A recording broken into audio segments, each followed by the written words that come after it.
ഞാൻ ഈ ധ്യാനത്തിൽ പങ്കെടുത്തപ്പോൾ ഏതാനും വർഷങ്ങൾക്ക് മുമ്പ് ബ്രദർ തോമസ് മോളിൻ്റെ ഒരു ടോക്കിൽ ഞാൻ കേൾക്കുകയുണ്ടായി. അതിലെ കർത്താവ് ലൂക്കായുടെ സുവിശേഷത്തിൽ പീഡാനുഭവം പ്രവചനം നടത്തുന്നു. പ്രവചനം നടത്തിയപ്പോൾ ശിഷ്യർക്കത് മനസ്സിലായില്ല. അവരിൽ നിന്ന് അത് മറയ്ക്കപ്പെട്ടിരുന്നു എന്ന വചനം പറയും.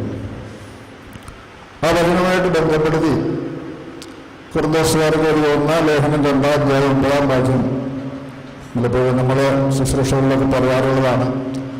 തന്നെ സ്നേഹിക്കുന്നവർക്ക് ദൈവം ഒരുക്കിയിരിക്കുന്നവ കണ്ണുകൾ കണ്ടിട്ടില്ല, ചെവികൾ കേട്ടിട്ടില്ല, മനുഷ്യ ഹൃദയം ഗ്രഹിക്കുന്നില്ല.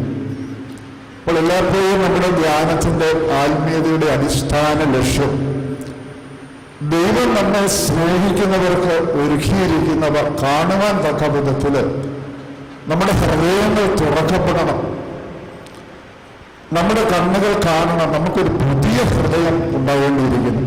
പലപ്പോഴും നവീകരണ പ്രസ്ഥാനം തളരാൻ കാരണം പലരും പുതിയ ഹൃദയം സ്വീകരിക്കാൻ സാധിക്കാത്തതാണെന്ന് ഞാൻ മനസ്സിലാക്കുന്നു. നമ്മുടെ ഈ ധ്യാനം, ഈ വളർച്ചാ ധ്യാനം നമ്മളെ ഓരോരുത്തരെയും സഹായിക്കട്ടെ എന്ന് പ്രാർത്ഥിക്കുന്നു. Praise the Lord.